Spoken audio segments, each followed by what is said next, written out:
Salut. Salut. Salut. Donc pour cette nouvelle vidéo, j'ai décidé de faire la vidéo suggérée par un abonné que j'ai trouvé intéressante, c'est-à-dire me concentrer finalement sur un thème, rien de nouveau, rien d'original. Je vais faire peut-être à l'avenir d'autres vidéos sur un thème très précis. Ça peut être un thème couleur, ça peut être un thème sur une matière comme le plastique. Là, ça va être la matière bois. Donc là, j'ai plein de petits triggers en bois. Donc on va commencer tout de suite et on va, comme j'ai des ongles assez longs, relativement longs, plutôt longs, pour un homme, beaucoup. Pour un homme, c'est très très long. Et ben, je vais pratiquer quelque chose que j'aime faire, c'est-à-dire le tapping. Le tapping. Mais il n'y aura pas que du tapping. Enfin, je vais voir, je ne promets rien. Je vais voir ce que. Là, je peux pas faire autre chose que du tapping. Ah oui, alors le micro est caché. Le Blue Yeti est là. Donc il est caché. Donc dis-moi si tu aimes ne pas voir de micro. Au moins quand je fais des triggers. Et voir si ça te. Peut-être le fait de ne pas avoir de micro, on a plus l'impression qu'on est vraiment en tête à tête avec quelqu'un qui. Peut-être que ça donne cette impression-là. C'est vrai que pour tout ce qui est roleplay, ça peut donner cette impression-là. Donc roleplay, trigger, ok. Après, c'est vrai que tout ce qui est lecture chuchotée ou blabla, moi personnellement j'aime bien quand c'est proche du micro parce que ça donne un son plus intense, au moins pour le blabla. Parce que là mon blabla est très éloigné. Après le trigger, il est un peu plus bas, il est pas là, mais ça me cache, généralement ça me cache, le micro aussi me cache un petit peu. Alors je suis habillé à l'américaine.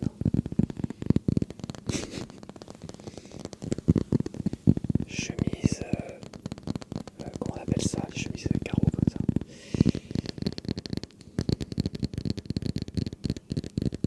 Oh, ça m'échappe.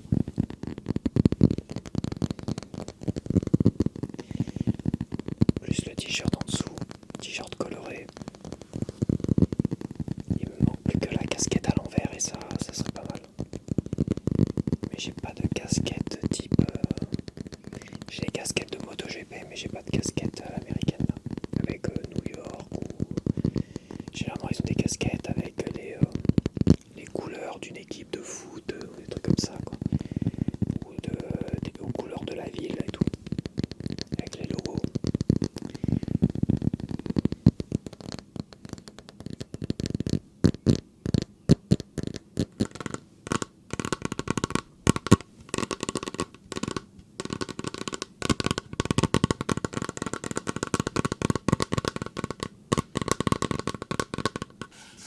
Alors, c'est une petite étagère murale.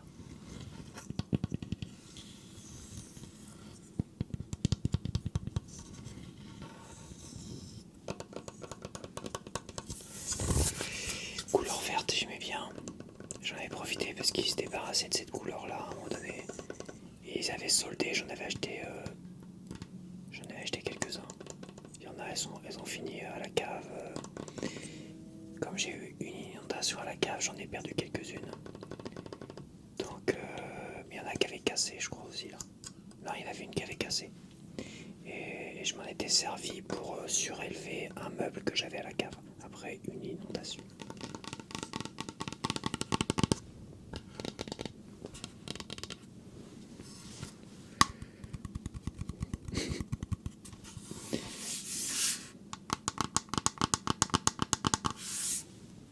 Je regarde si j'ai une bonne mine, mais je me demande si c'est pas les couleurs là. Cette chemise là qui me donne mauvaise mine. C'est une chemise ça que j'ai. À un moment donné, j'avais testé toutes mes chemises. Et je partais du principe, toutes les chemises qui me donnent une bonne mine, une bonne teuté, hop, je les mets sur cintre et toutes les autres, je les plie et je les mets à côté. Parce que j'ai pas assez de place pour tout mettre sur cintre. Et finalement, voilà, pour garder vraiment prioriser finalement les chemises qui me donnent une meilleure mine. Bon, il a percé 2 trous, le gars. Il a fait un boucan du tonnerre. J'espère qu'il a pas autre chose à percer.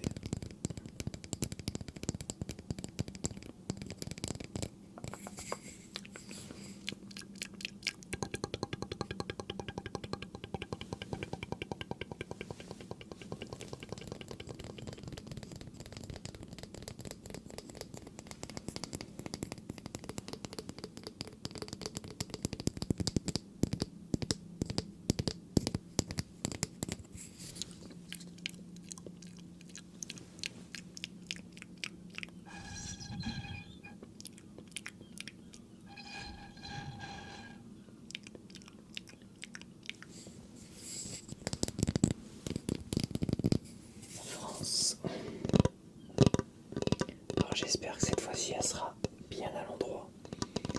Je vous l'avais déjà présenté ça, cette France. Un plateau à fromage et à charcuterie. Je m'en suis pas servi pour ça pour l'instant. Mais je me suis dit que je l'ai vu au Super U et je me suis dit tiens c'est joli ça. C'est pas mal. Je sais plus quand ils avaient fait un thème. Je sais plus c'était quoi le thème. C'était un thème. Un thème peut-être régional, je sais plus trop quoi. Je sais plus, c'est bizarre. Mais il y avait ça. Il y avait plein de choses intéressantes, je trouve.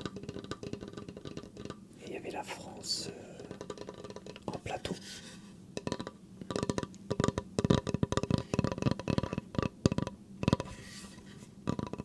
Alors je suis pas très bon en région, donc je pourrais pas vraiment. Moi je vis par là. Là c'est la Bretagne. Ça c'est le Schnorr. Ça je sais même pas. Peut-être l'Alsace. Non, je sais pas. Ici ça doit être le centre. Paris ça doit être par là. Là il y a l'Auvergne parce que j'ai vécu là. Là ça doit être les Pyrénées. Attends, je suis à l'envers. Marseille, ça doit être par là, Marseille. Nice, voilà c'est ça, Marseille ça doit être par là, Nice ça doit être par là. Parce que je suis à l'envers, donc les Pyrénées c'est par là. Et la Corse ça doit être par là. La Corse. Mec qui est pas doué en région. J'en vois pas l'intérêt.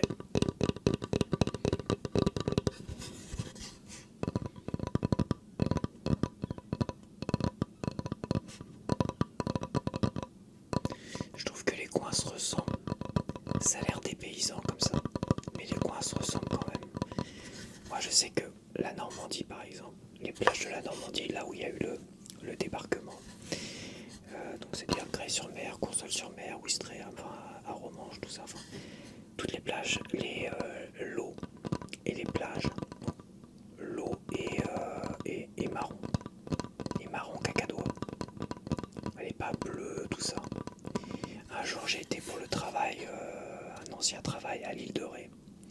Je me suis posé dans un camping, je regarde à l'endroit. C'est pas l'endroit ça. C'est pas l'endroit. L'île de Ré, ça doit être par là, l'île de Ré. L'île de Ré, ça doit être par là. Et j'avais été dans un petit village. C'était la fête de la musique en plus. Donc déjà ils fêtent pas la fête de la musique. Je pensais que j'allais passer. C'était mort. C'était un village de fantômes, un village fantôme. C'était non. Comment ça s'appelait? Je me rappelle plus. Ça avait un nom pas terrible. Enfin bref. Alors le village en lui-même, j'avais même pris quelques photos. C'est assez dépaysant. C'est très joli. La ville en elle-même, là où j'avais été, au bord de la plage. C'était assez dépaysant. C'était tout. T'avais des ruelles. C'était très joli, franchement. Mais la mer, j'avais l'impression de voir Grès-sur-Mer et Courseulles-sur-Mer. Enfin, j'ai plutôt Grès-sur-Mer, parce que Courseulles, t'as la ville. Grès-sur-Mer, les dunes, les plages de Grès-sur-Mer, Vers-sur-Mer et tout ça. Là où j'ai vécu pendant longtemps. Toute mon enfance. avec la mer qui est un peu vaseuse, c'est les algues. C'est les algues et tout ça qui font ça. Donc ça donne vraiment une couleur à la mer un peu cacadois, un peu marron vaseux. Et bah j'ai retrouvé exactement la même chose à l'île de Ré. Je me suis dit, ça sert à quoi de venir à l'île de Ré? Finalement, si les plages, c'est exactement les mêmes qu'à Grès-sur-Mer en Normandie. Voilà. C'est vrai, oui, dans le sud, l'eau est claire. En Bretagne, je sais que l'eau est claire aussi en Bretagne. Je me rappelle 5 que l'eau était très très claire. C'est une histoire d'algues, à mon avis. Hein. Des algues. Alors, moi, les algues, j'en ai des histoires à raconter. Parce que les algues, c'est des savonnettes. Quoi. C'est des savonnettes. Je me rappelle avec un pote. Avec un pote, on marchait, on faisait les kékés. Alors évidemment, quand tu vas à la plage, tu bombes le torse et tout ça, et tu marches tranquillement comme ça. Sauf qu'il y a toujours des algues qui traînent, et quand t'as la tête trop haute, tu vois pas les algues. Et à tous les deux, on a marché avec le même pied sur une petite poignée d'algues et tout ça, et on s'est... on est parti en arrière comme ça, on s'est rattrapés tous les deux à la dernière minute. Mais c'était rigolo ça. Ça me rappelle un... On s'est foutu la honte devant tout le monde, parce que tout le monde a rigolé, tous ceux qui nous ont vus nous ont rigolé, mais on s'est rattrapé quand même, on s'est pas totalement vautré. Ce qui était marrant, on était vraiment synchrone, quoi. On a glissé en même temps, on s'est rattrapé en même temps.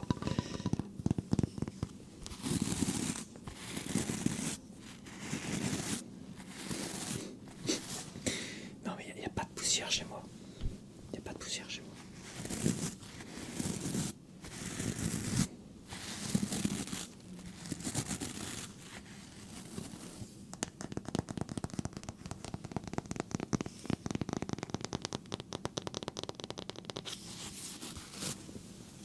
Un petit coup de peigne. 2 petits coups de peigne. 3 petits coups de peigne. 4 petits coups de peigne. 5 petits coups de peigne. 6 petits coups de peigne. 7 petits coups de peigne. 8 petits coups de peigne. 9 et 10. Il m'en aurait fallu un deuxième pour faire un. Mais bon. Si je te file des coups de peigne avec ça, à mon avis, ça t'arrache la tronche. On va essayer. Un petit coup de peigne. 2 petits coups de peigne. 3 petits coups de peigne. Voilà, je suis en train d'arracher les cheveux. 5 petits coups de peigne. C'est une torture en fait. Alors c'est pour la barbe. Attends, et ça sonne comment ça déjà? Tu sens déjà au doigté, au tapping, que ce bois-là est moins bon que celui-là. Tu sens déjà qu'il est moins bon. On va faire un essai. Là, tu sens la consistance. Ça, c'est du bois de sapin, ça.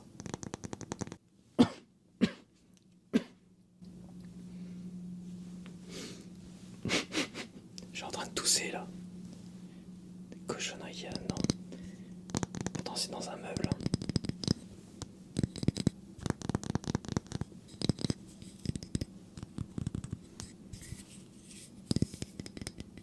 Ça va être du bois exotique, ça.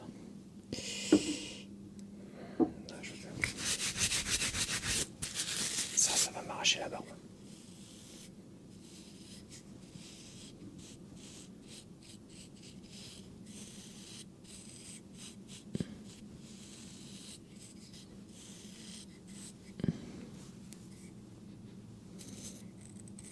J'ai évidemment toujours mon Go Brush Yourself. Il sonne bien, lui. Hein.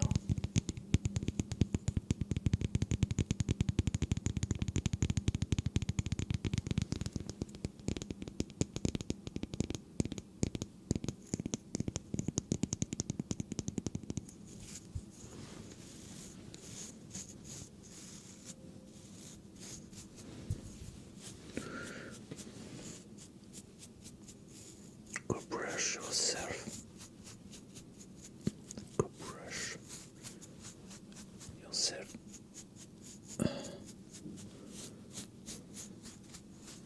Elle est agréable celle-là, je trouve.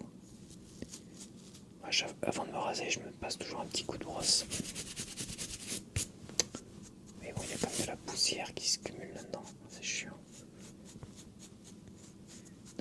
enlever la poussière dans la barbe pour éviter que ça gratte et que ça crée des plaques rouges et tout ça.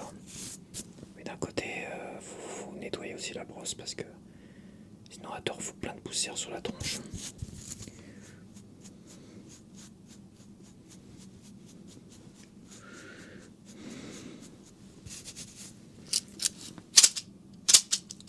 Ça va faire du bruit cette histoire.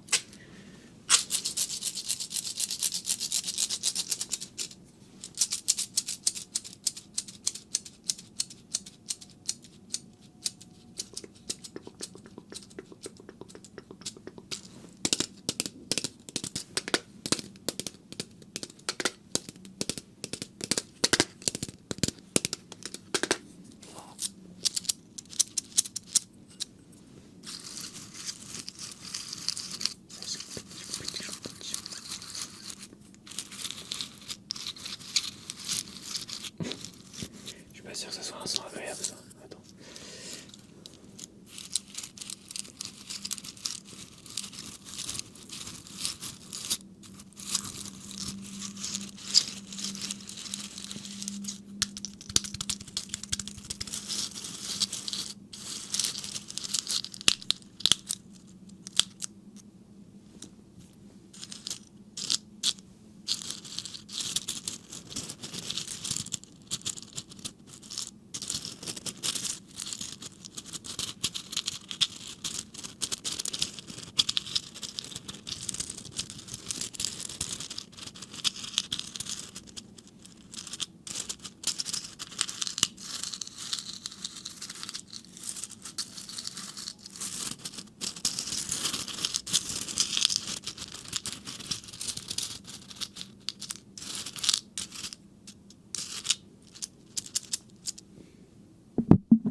Ça n'a pas tenu. Ça n'a pas tenu. Je vais me piquer. J'ose pas regarder. Je vais marcher dessus. Je vais me transpercer le pied avec. Alors voici la grosse liaison. Voici un machin où tu mets du thé dedans et tu trempes ça dans un truc à eau. le mec qui oublie tous les noms. T'sais. Donc c'est un machin à thé. C'est un machin à thé. Donc tu mets du thé dedans, sauf que c'est tellement voilà, c'est artisanal. J'avais acheté ça dans une vidéo, il y en a un, je sais pas où il est passé. Il a dû partir en freestyle. Parce que ça part vite en freestyle quand même. Et ça sert à faire infuser le thé.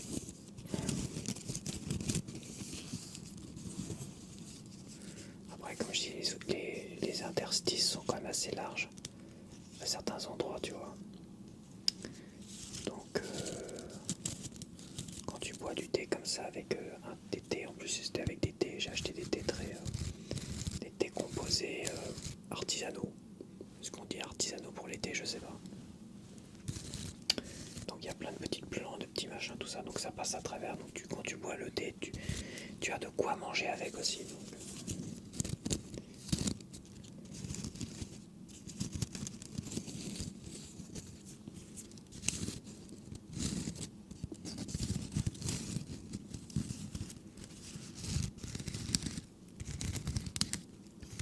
Et c'est vrai qu'ils étaient bons les thés que j'avais achetés, je crois que c'est la boîte à thé. C'est ça, j'avais acheté des petites boîtes, c'était joli. J'avais acheté 2 trucs comme ça. Et du thé, ils avaient des très bons thés. Les odeurs sont fantastiques. Il y avait des thés de Noël, des trucs comme ça avec des superbes odeurs. Alors, rien que quand tu ouvrais la boîte, c'était waouh, c'était la magie. T'as pas besoin de prendre un thé, tu t'ouvres la boîte et tu sniffes le thé. Ah, c'était super bon. Et ouais, moi je pourrais que j'en rachète. Voilà, j'ai du thé bio. Du thé bio, c'est pas mauvais, mais t'as pas les mêmes sensations. C'est pas pareil, c'est du thé bio en bon machin. ça, c'était du thé que tu achètes en petit paquet, tu vois, ils composent leur thé eux-mêmes, tac tac tac, avec différents éléments. Du thé de Ceylan, du thé de Ceylan avec des petits morceaux de séchés d'orange, de trucs comme ça, tac tac tac tac, puis ça parfume un petit peu tout ça.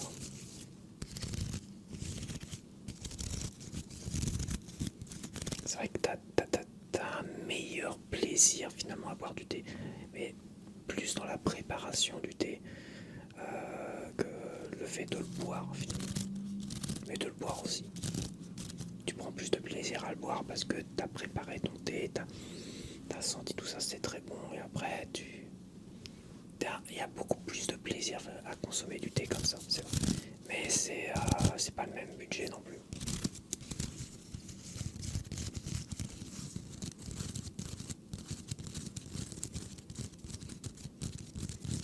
À réserver éventuellement pour le week-end quoi.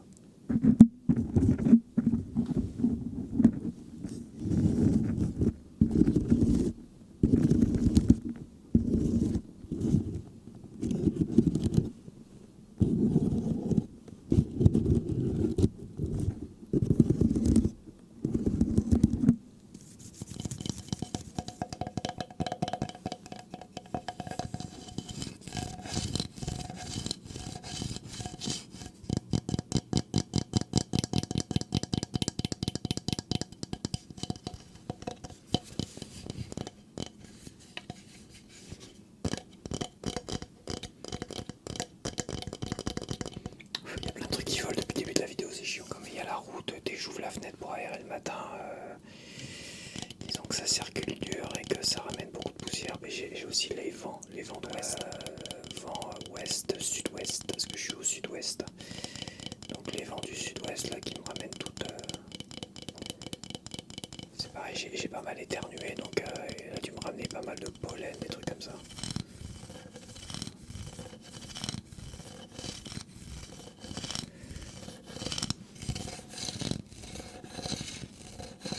Là j'ai énormément éternué cette année-là.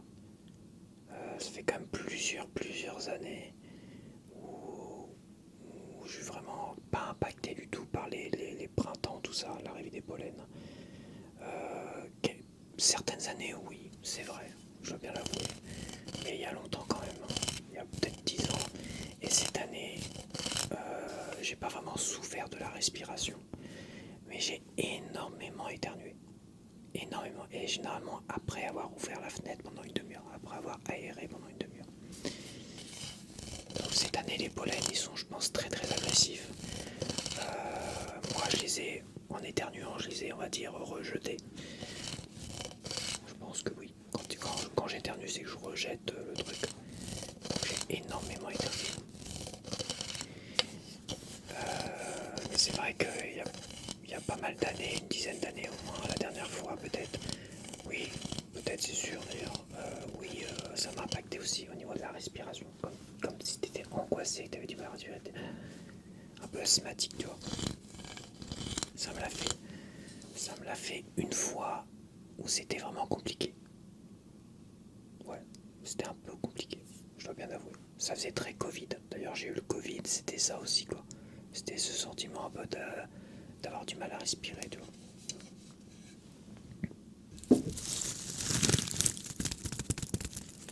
Ah, ça sent bon, ça. Je sais pas ce que c'est comme bois, j'ai plus le nom. Mais c'est un bois qui sent naturellement et indéfiniment, apparemment, indéfiniment bon.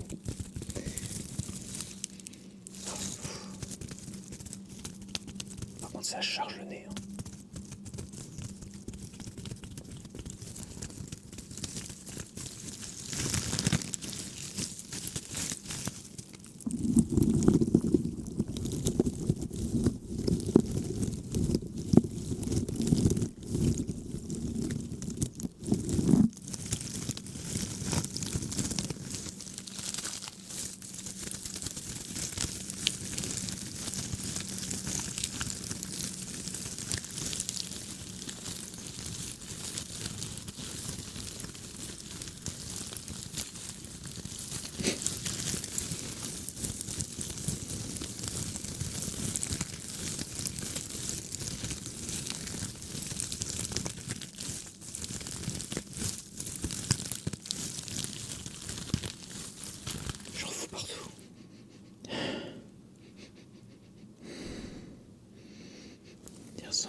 punaise.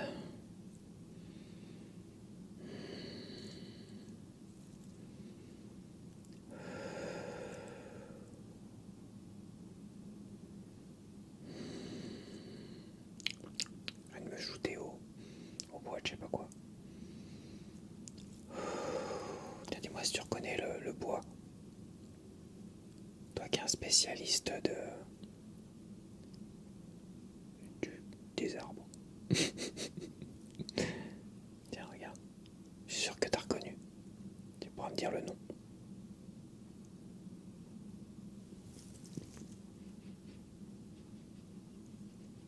Ça sent bon. Je me shoot au bois.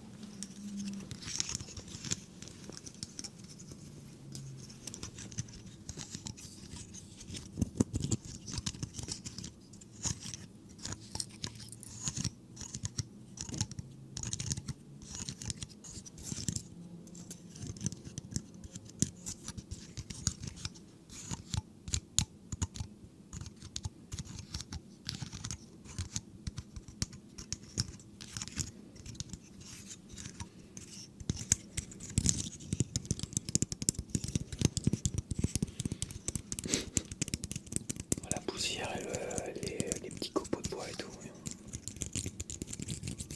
Ma bonnette de micro est dégueulasse.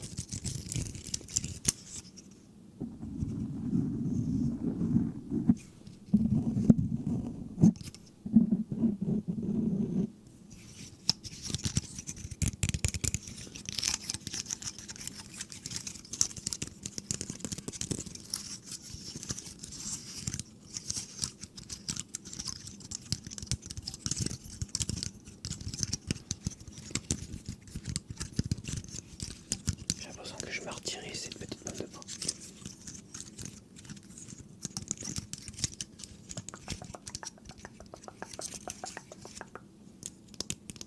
Bon, j'en ai plein d'autres, mais bon, je vais laisser.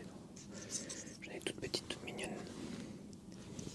Celle-là, elle sonne bien, quoi. C'est la seule qui sonne, parce qu'elle est assez grande pour sonner.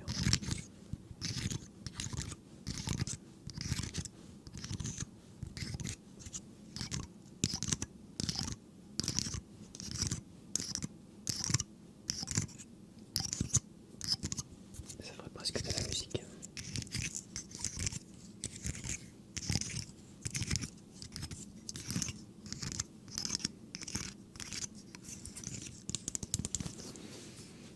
Kalimba.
Dites-moi si vous voulez que je vous fasse des petites sessions de kalimba comme ça, mais il faudrait que j'apprenne des morceaux.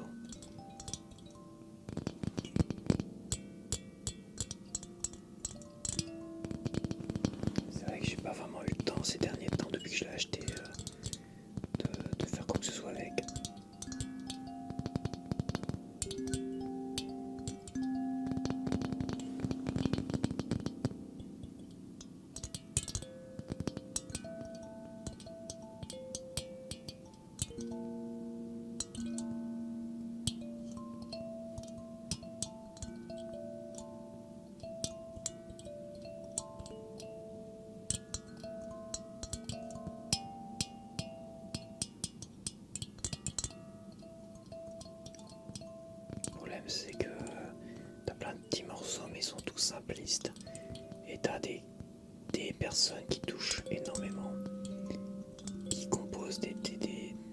telle chose par rapport à des musiques connues avec, mais ça partage pas les partitions, donc c'est compliqué.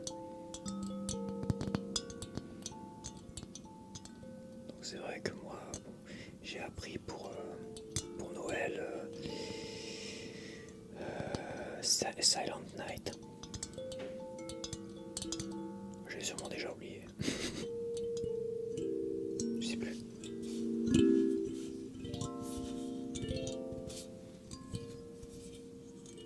Et après j'avais improvisé 2-3 trucs comme ça.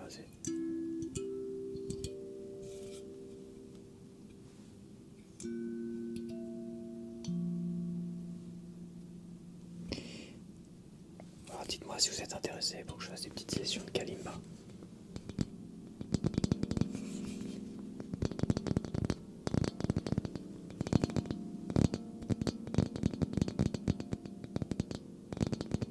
Ça peut être des sessions où j'apprends le kalimba avec vous, à jouer des petites chansons comme ça.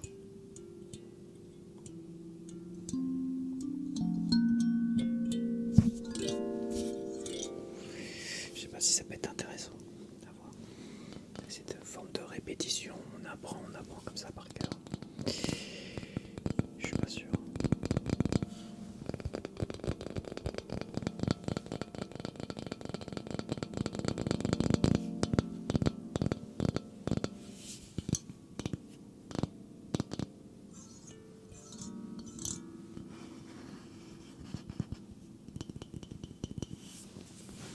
Ok.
Avec les ongles aussi longs, ça me fait penser à vampire. Vous avez dit vampire. Ça me fait penser aux vampires justement. Avec les ongles comme ça. Quand il descend là, le store. Avec les... Comment il s'appelle? Dundridge.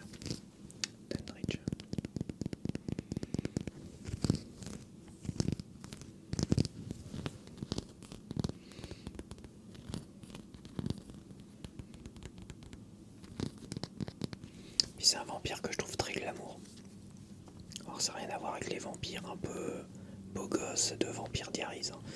Mais ouais, c'est un vampire que je trouve assez glamour. Il est à la fois glamour et à la fois très effrayant.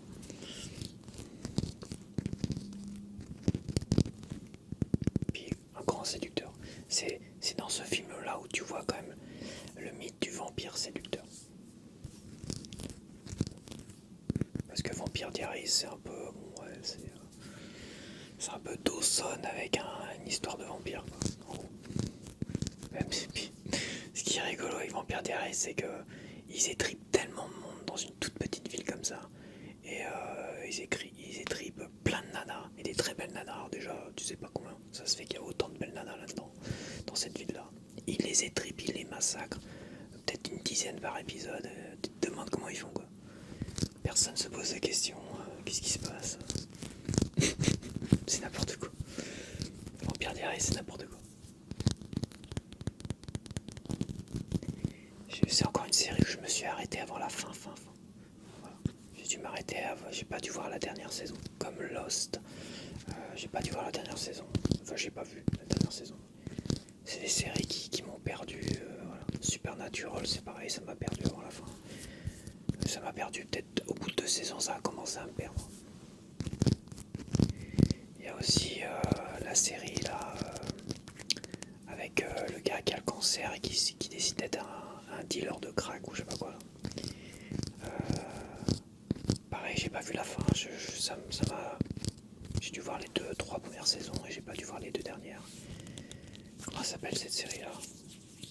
Ah bah ça m'échappe. Je suis sûr que vous avez reconnu. Donc il y a des séries comme ça, j'ai regardé pendant longtemps, puis à un moment donné tu décroches totalement quoi. Voilà. Parce que bon, les vampires amoureux de Vampire Diaries, non mais un vampire amoureux, comment c'est possible? C'est pas possible. C'est pas censé être amoureux un vampire. C'est censé être froid, calculateur, diabolique.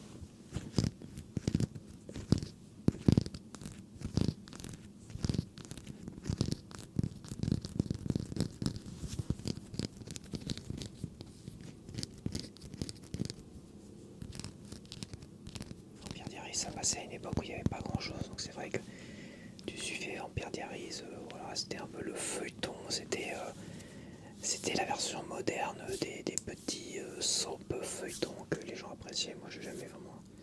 Parce que moi, c'était plus Friends, X-Files. Il y a eu X-Files que j'ai suivi. Le premier épisode de X-Files, je l'ai découvert sur peut-être M6, ouais, c'était M6 qui passait, je crois.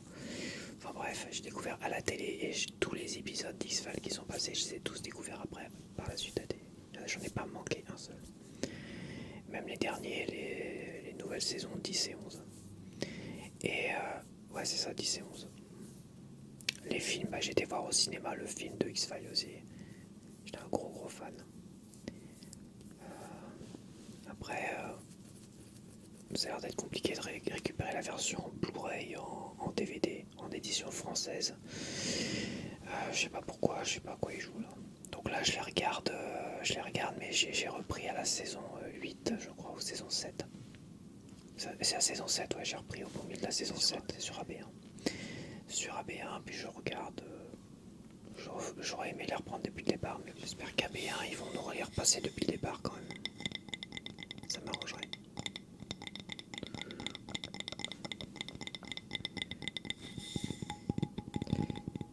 Ce qui serait intéressant,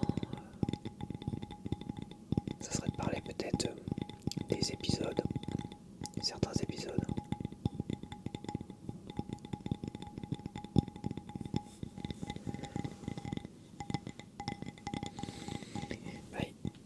Il n'y aurait pas grand chose à dire en fait. À part que c'était une très bonne série, c'est assez palpitant.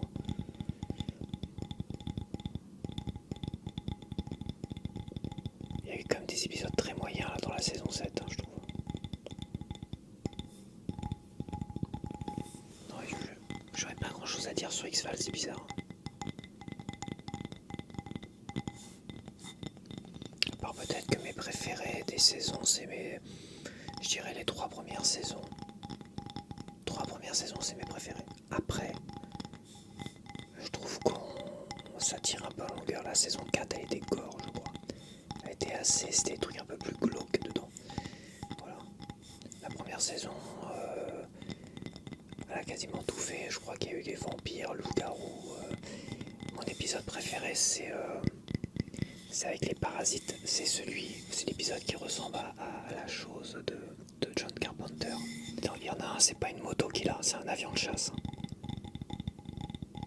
Pas sûr qu'il soit autorisé à rouler en faisant un boucan comme ça. Ouais, donc mon épisode préféré de X-Files, c'est celui qui ressemble à The Thing de John Carpenter. Quand ils sont peut-être en Antarctique. Voilà, ils sont en Antarctique et ils sont dans une base isolée, tout ça. Et il y a une sorte de virus qui se couche sous la peau, je crois, une sorte de virus. Et ils sont tous en train de se poser des questions, qui est réellement là-dedans, tout ça, tu vois. Ça, c'était mon épisode préféré. J'aimais beaucoup celui-là. Et c'est dans la première saison. La première saison, elle se suffit à elle-même. Ils auraient fait qu'une saison, ça aurait été cultissime, même 20 ans, 30 ans après, quoi. Voilà. La deuxième saison était pas mal, mais j'en garde moins de souvenirs finalement. À part que c'est une très bonne suite. Et la troisième saison, on rentre plus, je trouve, dans le vif du sujet des extraterrestres. Sauf qu'ils ont voulu tirer en longueur, ils auraient pu, je crois. Faudrait que je revoie les premières saisons, mais je crois qu'ils auraient pu terminer sur la saison 3, à la fin de la saison 3. Mais qu'après, ça tire en longueur. Je crois même avoir été déçu. D'avoir été déçu finalement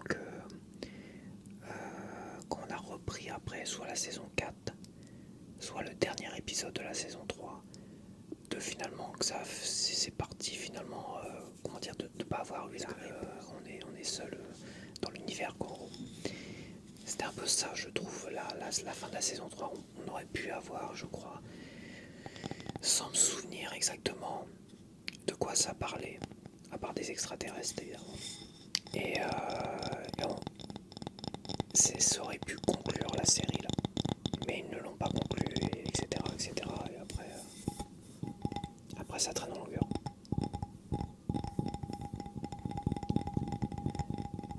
On va dire c'est la seule chose que je pourrais reprocher à X-Files, c'est que ils ont fait traîner en longueur, même si j'ai tenu tout ça. Et la saison 10, saison 11, il y a un épisode qui était mort j'étais mort de rire, avec le smartphone là. J'étais mort de rire cet épisode là. Mais comment dire, bah voilà, ça n'apporte pas plus de questions, quoi. Et quand tu vois des dirigeants de... Là on est dans la saison 9 avec Robert Patrick qui a remplacé Mulder, et le nouveau directeur du FBI qui veut pas entendre parler de choses bizarres et machin, tout ça. Faut ouvrir les yeux, quoi, Gérard, avec tous les dossiers qu'il y a eu, toutes les preuves, tous les témoins qu'il y a eu. Oui, il se passe des choses bizarres, des choses étranges.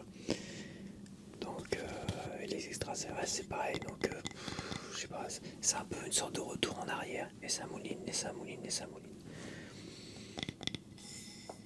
C'est vrai que je me rappelle aussi avoir été déçu quand Mulder, finalement, je me rappelle, parce que là j'ai revu les premiers épisodes de la saison 8, où Mulder a disparu. Et les premiers épisodes, et bah, Scully est à deux doigts de retrouver Mulder. Elle a quelques pas de Mulder. Et moi j'étais très déçu de ne pas revoir Mulder. Je pensais que j'allais le revoir, quoi, tu vois. Et de savoir qu'après, ils ont mis Mulder de côté, puis ils sont partis finalement avec Robert Patrick, le nouveau, celui-là qui l'a remplacé. Et je trouve, et je me rappelle avoir été énormément déçu. C'est deux grosses déceptions comme ça, à la fin de la saison 3 et le début de la saison 8. Voilà, c'est vraiment une grosse déception. Mais bon, y a pas grand chose à dire, mais bon. Ça reste quand même plaisant, les épisodes sont quand même plaisants à regarder, même si ça tourne un peu en rond, ça tourne un dernier trigger. Arrêtez de parler d'X-Files.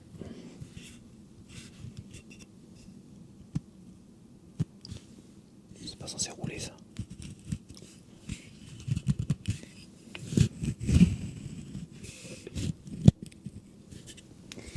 Je sais plus où j'avais acheté ça. J'avais acheté ça parce que je m'étais mis en tête de faire des petits pains en burger, tout ça, toi. De faire moi-même mon pain. Mais comme j'ai un four qui déconne, qui ne fait que chauffer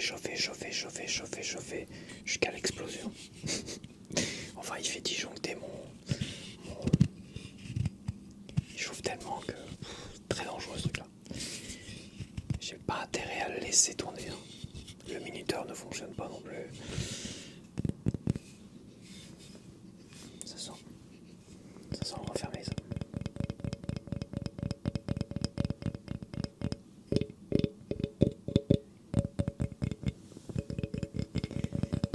Ces vidéos spéciales poussière qui volent.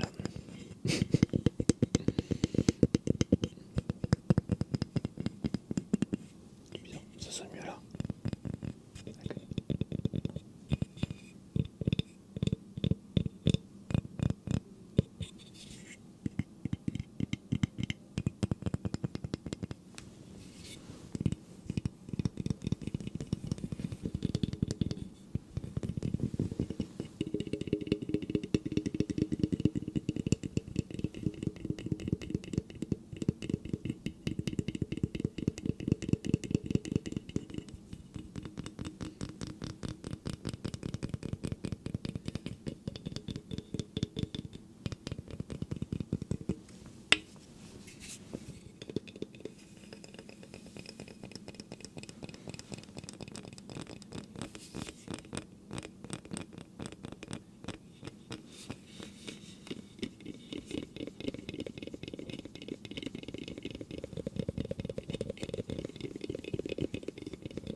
Allez, je vais arrêter là.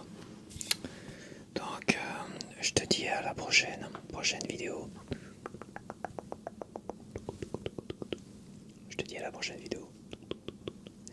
J'espère que tu as apprécié cette petite vidéo spéciale bois. Voilà, je pense qu'il y a eu un peu de bavardage aussi.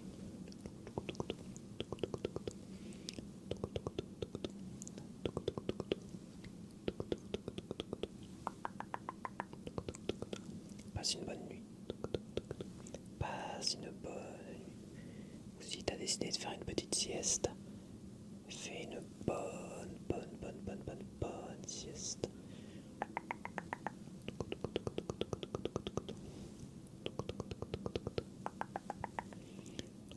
Et passe un bon week-end.